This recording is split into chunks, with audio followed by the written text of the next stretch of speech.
Hey guys, welcome back to today's video. Today is Saturday, February 22nd, 2020, and today we're going to be going through a simple run-through of pretty much the recent polling data and what it means for the 2020 election. I actually haven't made a video in a while discussing both general election polling data and Democratic primary polling data, so we're going to go ahead and do that. Not much has changed since my last video. Bernie Sanders has since pushed himself even further into the front-runner status. The Nevada caucus is currently being reported on as we speak. I believe there's around a fifth of the results reporting. Bernie Sanders already the projected winner. South Carolina is coming up soon, so tomorrow's video will likely be me covering the Nevada caucus, just discussing the results, pretty much showing what it means for the 2020 Democratic primary moving forward, considering that it is a representative state of a heavy Latino population, and what we could expect from surrounding states in the Sun Belt, such as California, Arizona, New Mexico, Colorado, Utah. But pretty much we're just going to be going through a very simple run through of numbers, and pretty much again, not much typically changes when we are dabbling into the Democratic primary. Electability does change for a number of Democrats, but not to a point where it's a drastic change from what we're used to. There may be one state on here that actually is a pretty drastic swing from what we typically see in terms of polling data. That is the state of Wisconsin.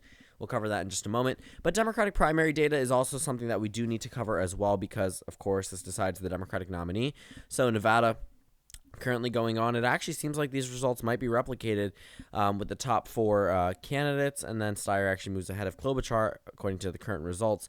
But disregarding that, California, Sanders +8, so looking good for him there. Massachusetts beats Warren in her own home state. South Carolina, narrow lead for Joe Biden. He's going to need a lead larger than that. I mean, if Tom Steyer goes away, Joe Biden's numbers skyrocket everywhere. I mean, not just Tom Steyer, but Michael Bloomberg as well.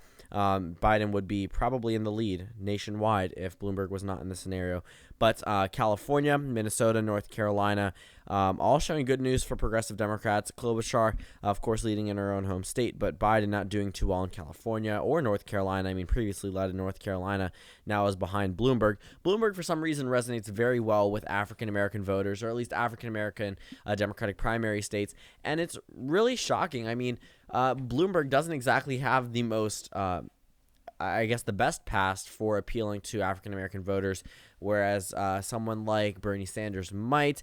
Joe Biden may not have a perfect history, but he definitely has a better one than a lot of the other Democratic candidates who have practically done nothing, especially since Biden is so closely tied to President Barack Obama. Of course, he has that riding for him. But, I mean, Joe Biden is going to need something to come out of South Carolina if he wants to win this nomination process. Once we start to see Bloomberg and possibly Buttigieg and Tom Steyer drop out of the race, which might not be for a long time, it is possible Joe Biden's numbers do jump up, but by that point it may be too late and Bernie Sanders may be already on track like he is right now to winning the nomination outright, because it doesn't look like Bernie Sanders and Warren are splitting the vote anymore. It looks like it's a 3-to-1 ratio in terms of Sanders to Warren support, so not really the best look for centrist Democrats in terms of pushing their candidate. When Bloomberg entered that race, it really ended up pushing down a lot of Democratic contenders, including Vice President Biden, and pushing up others such as Bernie Sanders. In fact, Bernie Sanders probably has actually stayed the same in a number of states. Just Bloomberg has been entered into the scenario, or Tom Steyer, which has taken away from centrist Democrats. But Florida, Bloomberg for some reason leads here 32-27. I mean, that's insane for whatever reason. I don't even know how those numbers come to be. Biden at one point had a 40-point lead. Now it looks like Bloomberg has a lead in Florida. Illinois, Sanders +5. But now we have some general election data. I mean, I haven't covered this in a while. Michigan right now shows Biden in +4, Bloomberg +5, and Sanders +5. So those are the only candidates above a 2% lead in the state of Michigan. Not too much of a change. Michigan was always going to be close, but it looks like the top three candidates right now are 4-5% ahead of Donald Trump. Michigan is also very crucial to the Democratic Party, not just in this presidential election race, but moving ahead to 2022, looking at that Senate race and then 2024.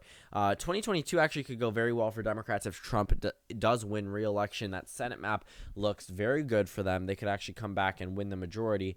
But again, it's all contingent on whether or not Donald Trump wins re-election. There's no guarantee of him winning or losing. So it looks like we'll get to that when we hit 2022. But Michigan still has some weight in terms of Democratic primary voting as well. There isn't much discussion about Michigan, though. There was an upset in 2016 that actually did shock a lot of people. Hillary Clinton led by double digits, around 20-30% in polling, ended up losing to Bernie Sanders. But that doesn't come into play until later on. Super Tuesday will be coming up soon. I think Super Tuesday actually may be the same day I'm taking the SAT, which is interesting. It may be March 4th. But again, no guarantee.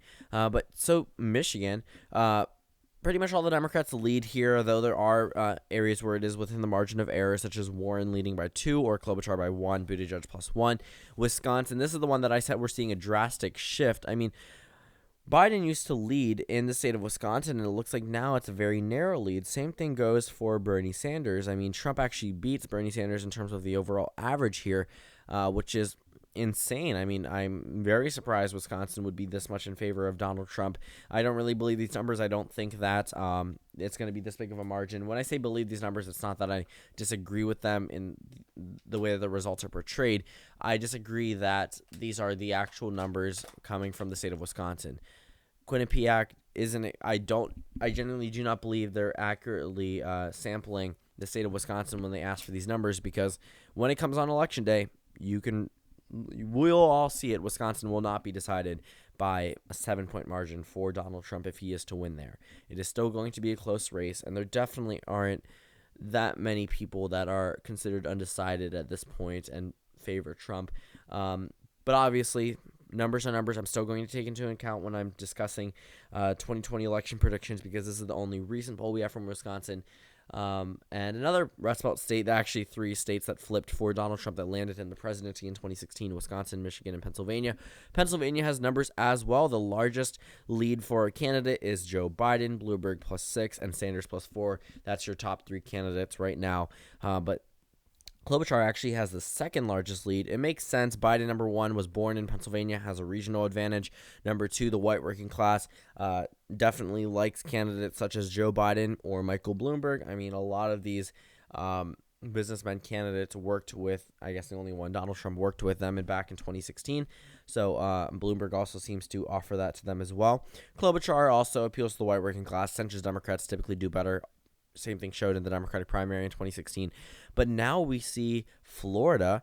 Florida right now, never really in favor of Democrats. Bloomberg, for some reason, has done phenomenal in Florida in both the Democratic primary and general election data. I simply cannot fully comprehend why Bloomberg is doing so well. I mean, he has a lot of money spent on this campaign. It doesn't look like he's going to drop out anytime soon. He's 3rd place nationwide, and it looks like he's going to ride this in.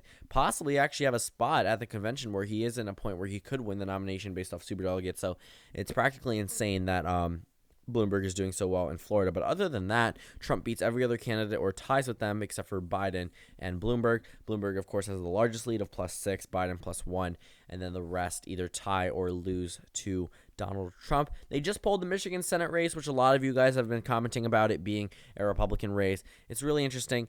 Peters +6, that's the Democrat. I really want to see how that race ends up, because John James is running yet again, and it is possible that he does win this time. Again, a lot of Democratic primary data, not much to see general election data as well. That's not exactly the most important thing. That's just national popular vote. Obviously, that doesn't have an impact on the Electoral College as much as we consider it to be. Obviously, the popular vote does matter, but not to a point where we're going to disregard statewide polls. And they have other data. If you guys want to just pause the screen and quickly look over it, a lot of these primaries are pretty far out besides California, so we don't need to worry about them too much right now. Maine Senate right now, the Democrat is leading by 1%. That is practically insane, considering that Susan Collins is a very popular, or was a very popular senator, and won by super large amounts in her previous election bids. But it looks like it's not going to be as easy this time around, and we don't really have much to see other than that. Some Texas polling, Alabama polling. Don't know why we would even really care about that. Other than that, Not generally too much to see, but once Nevada hits tomorrow, we will be able to see who wins the second and third and fourth place positions. It looks like it's going to be Joe Biden right now, but there's no guarantee. But yeah, thank you guys so much for watching this video. I'm going to actually need some suggestions for upcoming videos. I'm going to compile a list and probably figure out a video schedule sometime tomorrow. I'm just going to brainstorm and write out a bunch of ideas that I have for these videos. But if you have any ideas, genuinely, literally any idea, just comment it down. If it has to do with Democratic primary, general election, future elections, whatever, I'm open to it. So thank you guys so much for watching this video, and I will see you all tomorrow.